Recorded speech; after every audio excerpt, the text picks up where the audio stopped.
का पार्ट 1 का chapter number 3 है, classification of element and periodicity in properties.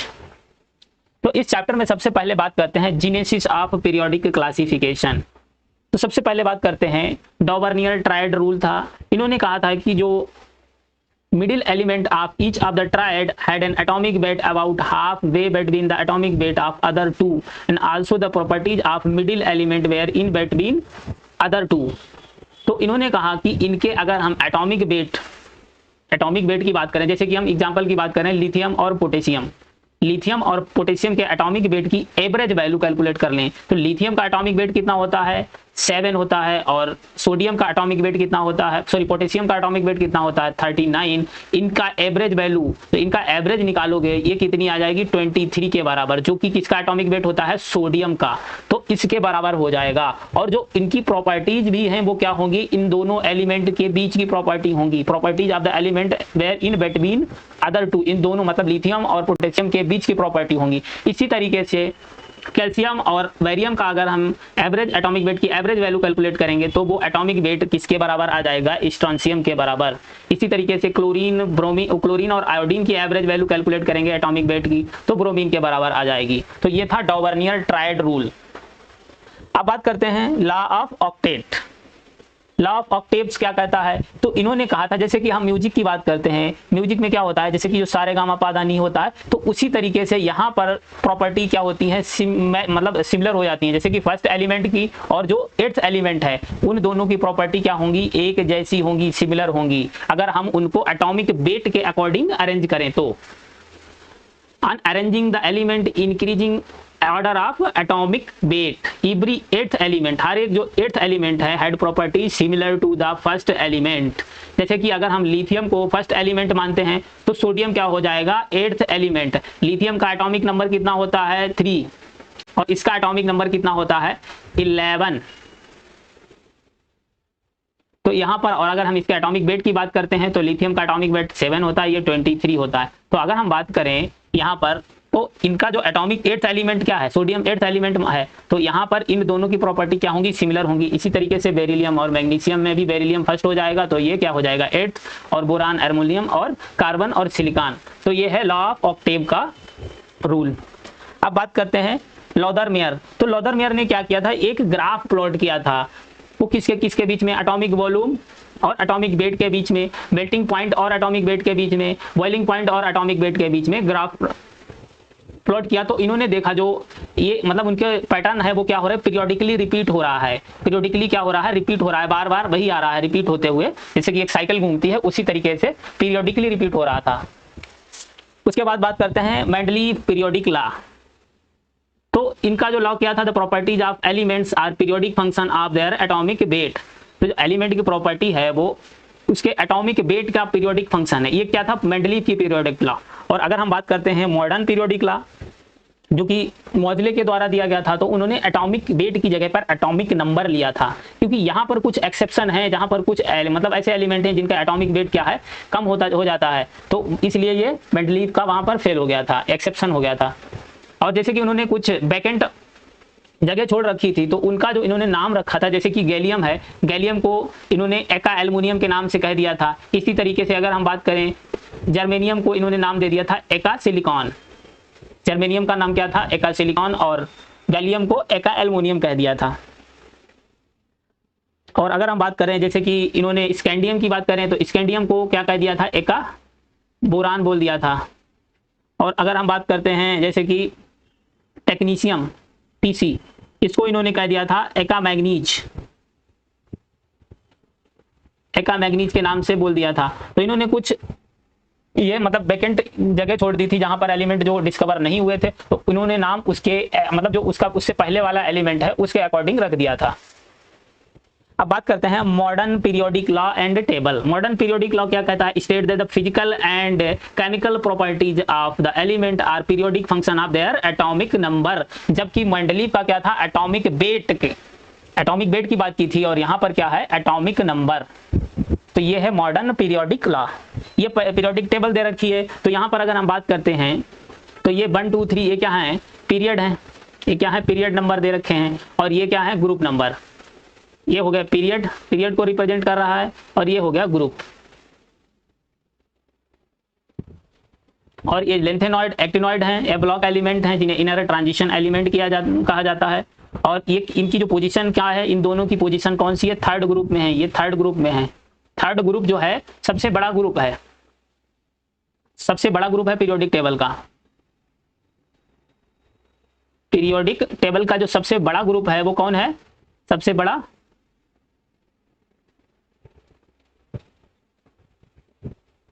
Group कौन है, थर्ड ग्रुप, क्योंकि यहाँ पर F block element third group के अंदर ही आते हैं।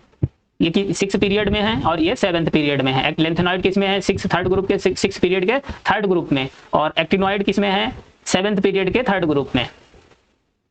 और अगर हम बात करते हैं यहाँ पर, तो ये जो फर्स्ट ग्रुप, फर्स्ट और सेकेंड, फर्स्ट ए और सेकेंड ए, ये क्या है, एस ब्लॉक के एलिमेंट हो गए। ये किसके हो गए, एस ब्लॉक।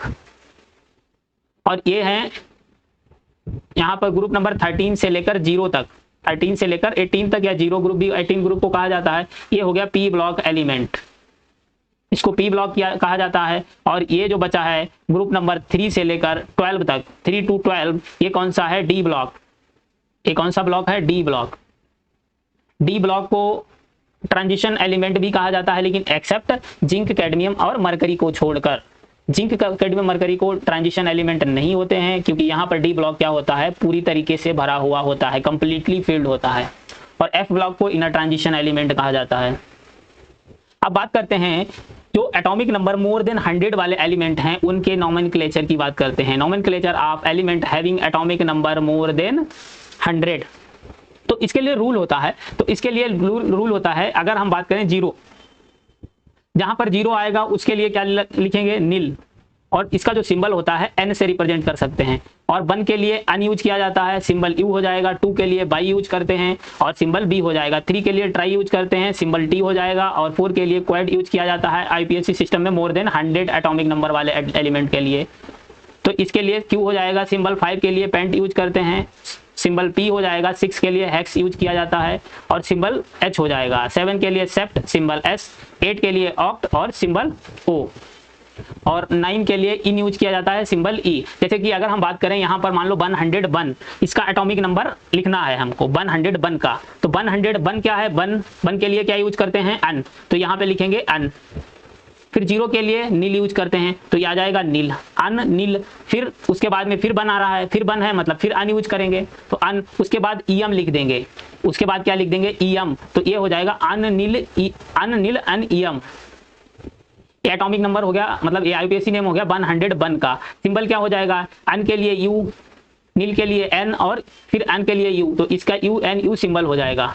और इसका जो ऑफिशियल आईपीएससी नेम है वो मेंडेलिवियम है, जिसको एमडी से रिप्रेजेंट किया जाता है, क्योंकि इस टाइप के क्वेश्चन आ चुके हैं। शायद इससे कब आया था, 2021 या 20 में ऐसे क्वेश्चन आया था।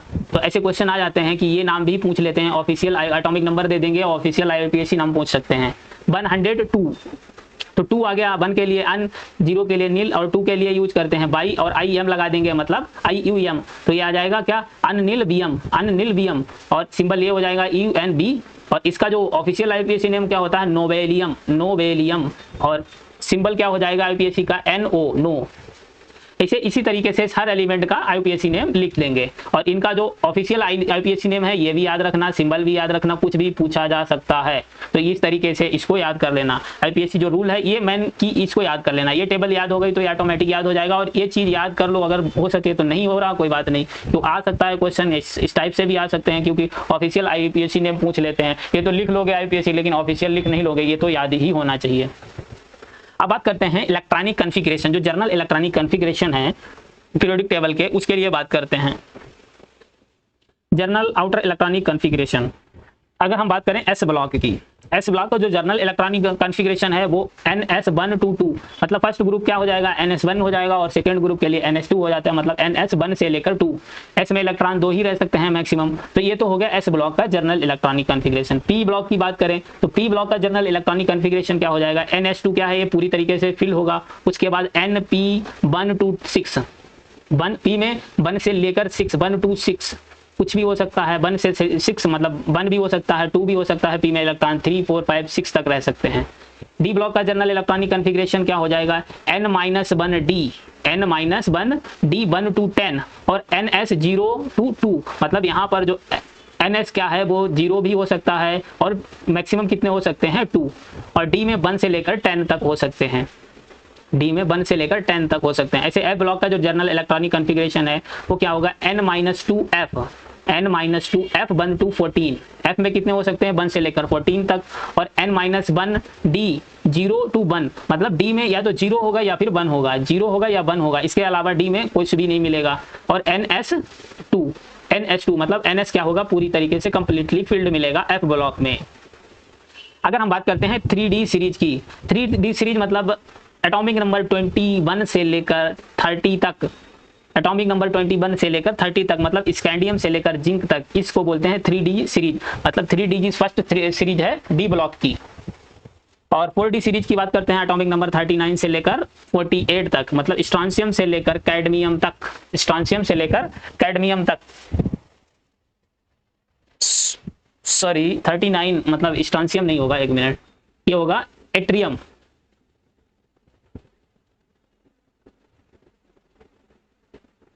एट्रियम से लेकर कैडमियम तक रहेगा, ये रहेगा एटॉमिक नंबर 39 से 48 तक, मतलब एट्रियम से लेकर कैडमियम तक 4D सीरीज आती है।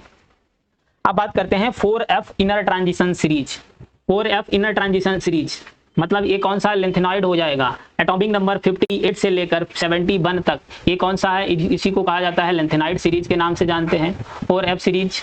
और 5F की बात करते हैं, 5F inner transition series F block element है, ये एटॉमिक नंबर 90 से लेकर 103 तक, और इसको एक्टिनॉइड सीरीज के नाम से जाना जाता है। अब बात करते हैं, कुछ इंपॉर्टेंट टर्मिनोलॉजी है। तो अगर हम बात करते हैं element of the group first के एलिमेंट को एल्कली मेटल्स कहा जाता है। एस ब्लॉक इसमें फर्स्ट और second group S block element होते हैं। तो यहाँ पर फर्स्ट वाले को एल्कली बोलते हैं, ग्रुप 2 के एलिमेंट को एल्केलाइन अर्थ मेटल बोलते हैं, एल्केलाइन अर्थ मेटल, और ये दोनों किसके हैं, फर्स्ट और सेकेंड एस ब्लॉक के एलिमेंट हैं। Element of group 13 to 18, group 13 से लेकर 18 तक, 13 से लेकर 18 तक कौन से हैं, पी ब्लॉक एलिमेंट ग्रुप 13 से लेकर 18 तक। S and P block element को एक साथ बोला जाता है रिप्रेजेंटेटिव एलिमेंट या फिर मेन ग्रुप एलिमेंट भी कहते हैं। रिप्रेजेंटेटिव एलिमेंट या मेन ग्रुप एलिमेंट, एस और पी ब्लॉक के एलिमेंट को एक साथ मिलाकर बोला जाता है रिप्रेजेंटेटिव एलिमेंट या main group element. All orbit in the valence shell of noble gas are completely filled. तो नोबेल गैस है मतलब 18th या फिर 0 ग्रुप भी कहते हैं, वहां पर जितने भी बैलेंस सेल होते हैं वो पूरी तरीके से कंप्लीटली फिल्ड होते हैं, नोबेल गैस के नाम से भी जाना जाता है। नोबेल गैस मतलब 0 या 18 group, helium, neon, argon, krypton, xenon, radon and oganesson, ये सब क्या है 18th या 0 ग्रुप मतलब नोबेल गैसेस। यहाँ पर मतलब जितने भी बैलेंस सेल हैं वो पूरी तरीके से कंप्लीटली फिल्ड होंगे। ग्रुप 17 का मतलब कौन सा group, fluorine, bromine, iodine and astatine, इस ग्रुप को बोला जाता है हैलोजेंस। हैलोजन कौन होता है, ग्रुप 17 मतलब chlorine, bromine, iodine and astatine. उसके बाद ग्रुप 16 के एलिमेंट को बोलते हैं चैल्कोजेंस। ग्रुप 16 में कौन कौन आता है, ग्रुप 16 में आता है और ऑक्सीजन, सल्फर, सेलेरियम, टेलेरियम, पोलोनियम, लिबरमोनियम, ये सब क्या है ग्रुप 16 के एलिमेंट ऑफ ग्रुप 3 to 12, 3 से लेकर 12 के एलिमेंट के ग्रुप के एलिमेंट को कहा जाता है D block element. D block में कौन सा आ रहा है, 3 से लेकर 12 तक। Transition metal form A bridge between the S block and 13 group element, मतलब पी ब्लॉक का जो 13 ग्रुप है उनके बीच में ब्रिज कौन बनाता है, ट्रांजिशन एलिमेंट, जो कि डी ब्लॉक के एलिमेंट को कहा जाता है। लेकिन एक्सेप्ट डी ट्रांजिशन मेटल और एक्सेप्ट की बात करें, जिंक, कैडमियम, मरकरी को छोड़कर, एक्सेप्ट जिंक हो गया, कैडमियम हो गया और मरकरी हो गया, यहाँ पर डी कंप्लीटली फिल्ड होता है, तो ये ट्रांजिशन नहीं होते हैं, नॉट ट्रांजिशन एलिमेंट, ये ट्रांजिशन एलिमेंट नहीं होते हैं। 2 rows of element at the bottom of periodic table are called lanthanoid and actinoid. वही एफ ब्लॉक एलिमेंट 2 rows दी हैं एलिमेंट की, वो उनको लेंथेनॉइड कहते हैं और एक्टिनॉइड कहते हैं। लेंथेनॉइड मतलब एटॉमिक नंबर 58 से लेकर 71 तक, और एक्टिनॉइड का मतलब है 90 से लेकर 103 तक। इनको इनर ट्रांजिशन एलिमेंट कहा जाता है या एफ ब्लॉक एलिमेंट कहते हैं। द एलिमेंट आफ्टर यूरेनियम, और जो यूरेनियम एलिमेंट है और यूरेनियम के बाद के एलिमेंट को कहा जाता है transuranic element, transuranic element. Periodic trends in chemical properties, the valency of representative element is usually equal to valence electron. जो रिप्रेजेंटेटिव एलिमेंट है, रिप्रेजेंटेटिव एलिमेंट किसको बोला जाता है, एस और पी ब्लॉक के एक साथ एलिमेंट को रिप्रेजेंटेटिव एलिमेंट बोला जाता है। इनका जो यहाँ पर बैलेंसी होती है वो किसके बराबर होती है, या तो क्या होगी, बैलेंस इलेक्ट्रॉन के बराबर होगी, या फिर क्या होगी 8 minus balance electron. Balance electron के बराबर हो सकती है या फिर 8 माइनस बैलेंस इलेक्ट्रॉन। जैसे कि अगर हम बात करते हैं, मान लो अगर हम बात करें सोडियम की, तो सोडियम यहाँ पर बैलेंसी क्या होगी, इसकी बैलेंस इलेक्ट्रॉन के बराबर हो जाएगी। यहाँ पर बैलेंस इलेक्ट्रॉन क्या होंगे, इसका एटॉमिक नंबर कितना है 11, तो बैलेंस इलेक्ट्रॉन कितना है 1, ये बैलेंस इलेक्ट्रॉन हो गया और यही इसकी क्या हो जाएगी, बैलेंसी हो जाएगी। तो ये तो एस ब्लॉक का हो गया। अगर हम बात करें ये किसका है, एस ब्लॉक का। और अगर हम पी ब्लॉक की बात करते हैं तो पी ब्लॉक में जैसे कि अगर हम बात करें बोरान की, बोरान का एटॉमिक नंबर कितना होता है 5, तो ये 2 और 3, तो ये हो गए इसके बैलेंस इलेक्ट्रॉन 3, और यहाँ पर बैलेंसी कितनी हो जाएगी इसकी 3, बैलेंसी कितनी हो जाएगी 3। इसी तरीके से जैसे कि अगर हम बात करें ऑक्सीजन की, ऑक्सीजन की बात करें तो ऑक्सीजन एटॉमिक नंबर कितना होता है, ऑक्सीजन का एटॉमिक नंबर 8 होता है, तो इसका 2 और 6 आ जाएगा, तो 6 क्या होगा, बैलेंस इलेक्ट्रॉन। अब 6 इसके बैलेंस इलेक्ट्रॉन हो गए, तो यहाँ पर हमें बैलेंसी क्या हो जाएगी 8 माइनस 6, मतलब इसकी बैलेंसी क्या हो जाएगी 2 के बराबर, बैलेंसी क्या हो जाएगी 2 के बराबर। तो इस तरीके से 8 मतलब या तो बैलेंस इलेक्ट्रॉन के बराबर होगी या फिर क्या कर सकते हैं 8 माइनस बैलेंस इलेक्ट्रॉन के बराबर। Second period element show anomalous behaviour due to their small size. जो सेकेंड पीरियड के एलिमेंट हैं वो एनोमेलस बिहेवियर शो करते हैं क्योंकि उनका जो साइज है वो छोटा होता है। Large charge by radius ratio, charge by radius ratio क्या होता है, बहुत ज्यादा होता है। High electronegativity of the element and only 4 balance orbital. तो ये कुछ रीजन है जो सेकेंड पीरियड के एलिमेंट हैं वो एनोमेलियस बिहेवियर क्यों शो करते हैं, साइज छोटा होता है, चार्ज बाय रेडियस रेशियो ज्यादा होता है, इलेक्ट्रोनिगेटिविटी ज्यादा होती है, और 4 बैलेंस ऑर्बिटल प्रेजेंट होते हैं। 4 बैलेंस ऑर्बिटल प्रेजेंट होने के कारण ये इतने सारे कारण हैं जो कि एनोमेलियस बिहेवियर शो करने के। लिथियम और बेरिलियम की बात करते हैं, is more similar to magnesium and aluminium. तो लिथियम की जो सिमिलरिटी है वो मैग्नीशियम से सिमिलरिटी मैच करता है और बेरिलियम एल्युमिनियम के साथ, और इसी को बोला जाता है diagonal relationship, and this sort of similarity is known as diagonal relationship. The normal oxide formed by the element on extreme left.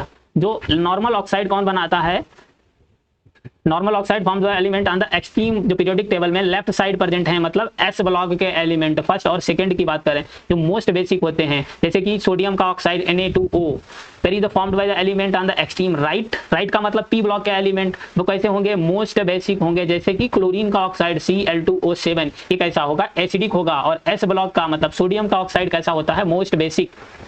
Oxide of element in centre are amphoteric, जो centre पर है मतलब मिडिल वाले, जैसे कि अगर बात generally बात करें डी ब्लॉक की, सॉरी डी ब्लॉक नहीं, मतलब यहाँ पर पी ब्लॉक भी आएगा, जो सेंटर पे मिलने वाले हैं, बीच में मिलने वाले हैं, वो कौन से हो जाएंगे, वो एम्फोटेरिक हो जाएंगे, जैसे कि Al2O3 हो गया, AH2O3 हो गया, मतलब एल्युमिनियम का ऑक्साइड है, एल्युमिनियम किसका है, पी ब्लॉक का एलिमेंट है। आर्सेनिक का ऑक्साइड हो गया, ये कैसे होंगे, एम्फोटेरिक नेचर के।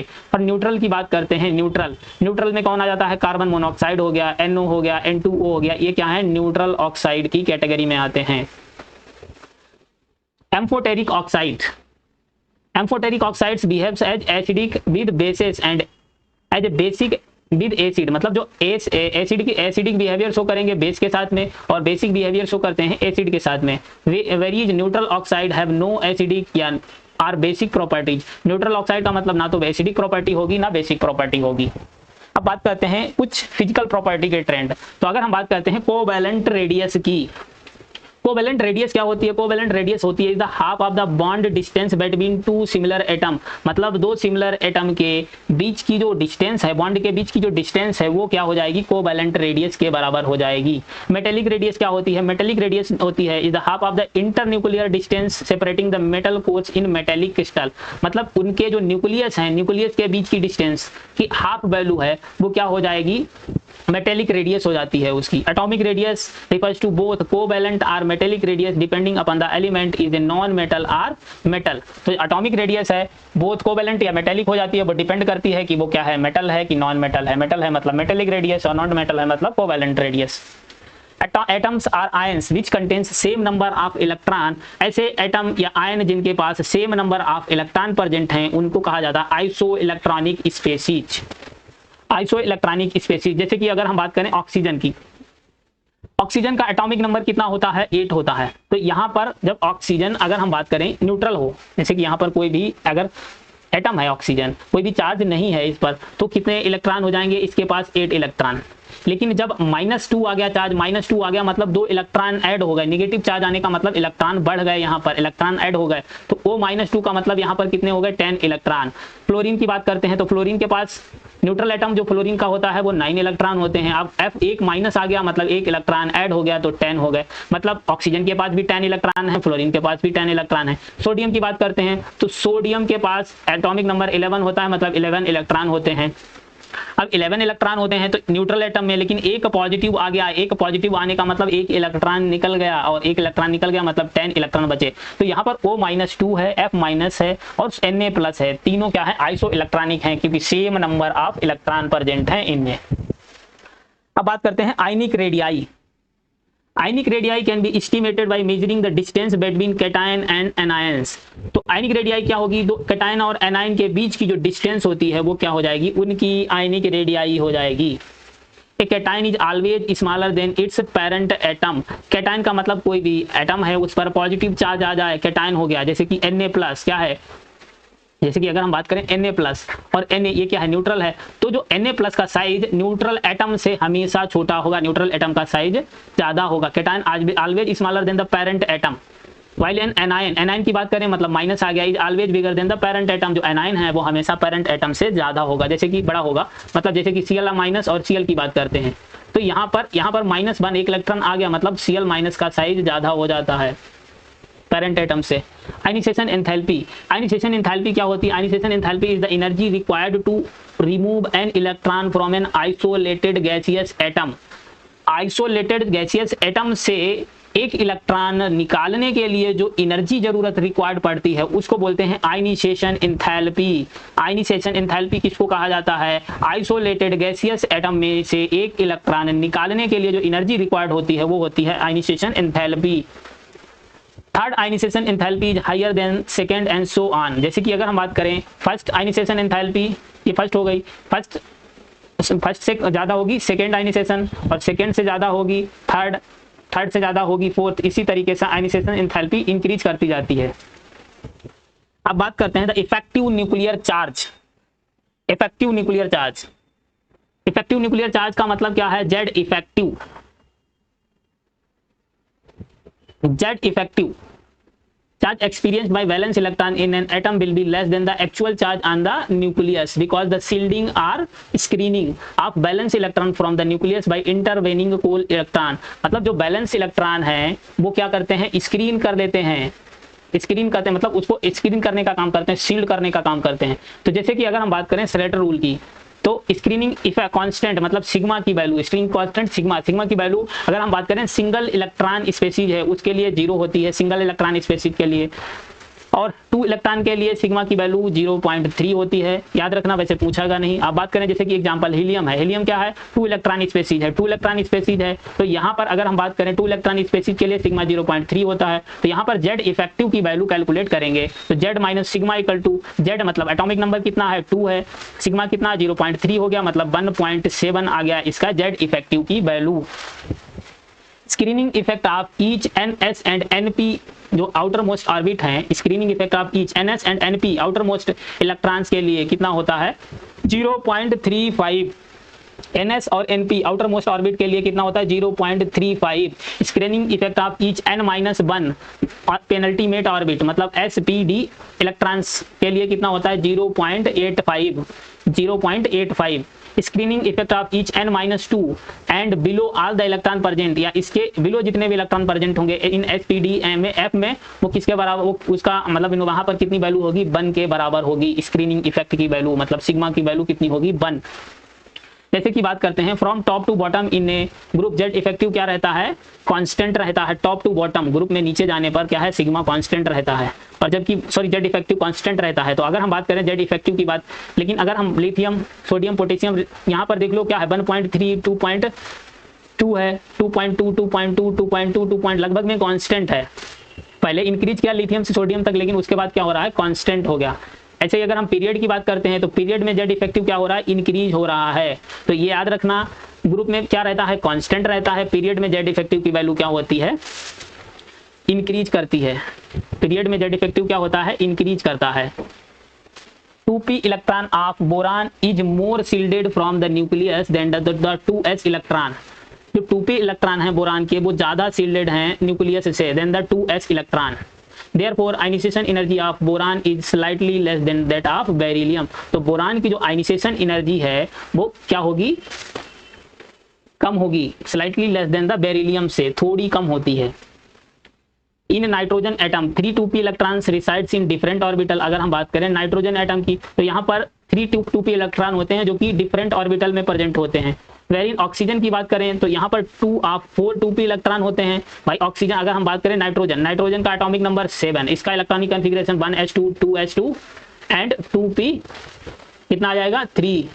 तो p में 3 इलेक्ट्रॉन है और p में 3 ऑर्बिटल होते हैं, p के अंदर 1 2 3। तो ये क्या है, px हो गया, ये py हो गया और ये pz हो गया। तो यहाँ पर तीनों px py pz हैं, मतलब डिफरेंट ऑर्बिटल्स में प्रेजेंट हैं। और अगर हम बात करें ऑक्सीजन की तो ऑक्सीजन का एटॉमिक नंबर 8 है, 1s2 2s2 एंड 2p4। तो यहाँ पर p में कितने इलेक्ट्रॉन हैं, 4 हैं। p में कितने हैं, 4 हैं। लेकिन यहाँ पर जो 2 ऑफ 4 में जैसे कि ये है p सब सेल 1 2 3 एक इलेक्ट्रॉन फिल कर दिया, उसके बाद में दोबारा फिलिंग शुरू होगी, मतलब इसमें 2 आ गए। तो ये जो px है यहाँ पर 2 आ गए, और बाकी p बाई p और pz में क्या एक इलेक्ट्रॉन, मतलब 2 of 4 2p electrons, 4 2p electron में से 2 क्या है, must occupy the same 2p orbitals. 2 क्या है, सेम है, मतलब px में है, रिजल्टिंग इन इंक्रीज्ड रिपल्सन, या py भी हो सकता है क्योंकि px और py को हम इंटरचेंज कर सकते हैं। resulting in increased repulsion, therefore ionization enthalpy of nitrogen is greater than that of oxygen। तो जो ionization enthalpy है वो नाइट्रोजन की ऑक्सीजन से ज़्यादा होती है। Electron gain enthalpy, electron gain enthalpy क्या होती है, electron gain enthalpy is the enthalpy change when an electron is added. अब इलेक्ट्रॉन गेन एंथैल्पी क्या होती है, किसी भी न्यूट्रल एटम में, गैसियस न्यूट्रल एटम में एक इलेक्ट्रॉन ऐड करते हैं add to gaseous neutral atom to convert into a negative ion. जब भाई किसी में भी न्यूट्रल गैसियस एटम में एक इलेक्ट्रॉन ऐड करोगे, मतलब वो क्या हो जाएगा, एनायन बन जाएगा, नेगेटिव आयन बन जाएगा। वो क्या होता है, इलेक्ट्रॉन गेन एंथैल्पी, और इसका डेल्टा EgH से रिप्रेजेंट किया जाता है। Electron gain enthalpy of oxygen and fluorine is less negative than that of succeeding element due to inter electronic repulsion. तो जो क्योंकि जो इसके बाद वाले सक्सीडिंग एलिमेंट हैं उनमें क्या होगा, वो कम होगी, लेस नेगेटिव होगी, यहाँ पर ज़्यादा नेगेटिव होगी इन द सक्सेसिव, क्योंकि वहाँ पर due to inter electronic repulsion होने के कारण। Electronegativity is a qualitative measure of the ability of atom in a chemical bond to attract sad electron। मतलब जितनी ज्यादा इलेक्ट्रॉन्स होंगे उतना ज्यादा सैड इलेक्ट्रॉन को अट्रैक्ट करेंगे, तो वो होती है उसकी इलेक्ट्रोनेगेटिविटी। और पूरी पीरियोडिक टेबल में जो सबसे ज्यादा इलेक्ट्रोनेगेटिव एलिमेंट होता है वो होता है fluorine. Fluorine is the most electronegative element. और अगर हम बात करें जो पूरी पीरियोडिक टेबल में सबसे ज्यादा, मतलब सबसे निगेटिव जो इलेक्ट्रॉन गेन एंथैल्पी होती है वो क्लोरीन की होती है, मोस्ट निगेटिव। अब क्लोरीन की इसलिए होती है कि क्लोरीन का अगर हम बात करें, क्लोरीन का एटॉमिक नंबर कितना होता है, 17 होती है। तो इसका 2 8 एंड 7, तो यहाँ पर ये 7 इलेक्ट्रॉन है ना, तो ये जो इलेक्ट्रॉन है यहाँ पर अगर हम बात करें वो सबसे ज्यादा इसकी निगेटिव इलेक्ट्रॉनिक मतलब इलेक्ट्रॉन गेन एंथैल्पी क्या होती है, क्लोरीन की मोस्ट सबसे ज्यादा होती है। अब बात करें जैसे कि अगर हम बात करें इलेक्ट्रॉन गेन एंथैल्पी क्या होगी, पीरियड में इंक्रीज करती है। आयनाइजेशन एंथैल्पी भी पीरियड में इंक्रीज करेगी। इलेक्ट्रोनेगेटिविटी क्या होती है, ग्रुप में डाउनवर्ड डिक्रीज करेगी। एटॉमिक रेडियस क्या होती है, ग्रुप में जाने पर इंक्रीज करती है। आयनाइजेशन एंथैल्पी और इलेक्ट्रोनेगेटिविटी और हो गया इलेक्ट्रॉन गेन एंथैल्पी, तीनों क्या है, ग्रुप में जाने पर डिक्रीज करती हैं। और एटॉमिक रेडियस क्या होगी, पीरियड में जाने पर डिक्रीज करती है। लेफ्ट टू राइट क्या होगी, डिक्रीज करेगी। इलेक्ट्रोनेगेटिविटी भी इंक्रीज करती है। इलेक्ट्रोनेगेटिविटी क्या होती है, लेफ्ट टू राइट इंक्रीज करती है। इलेक्ट्रोनेगेटिविटी, इलेक्ट्रॉन गेन एंथैल्पी और आयनाइजेशन एंथैल्पी तीनों पीरियड में इंक्रीज करती हैं और ग्रुप में डिक्रीज करती हैं। ये याद रखना। Okay, thank you for watching. Please channel को सब्सक्राइब कर देना, वीडियो को लाइक कर देना।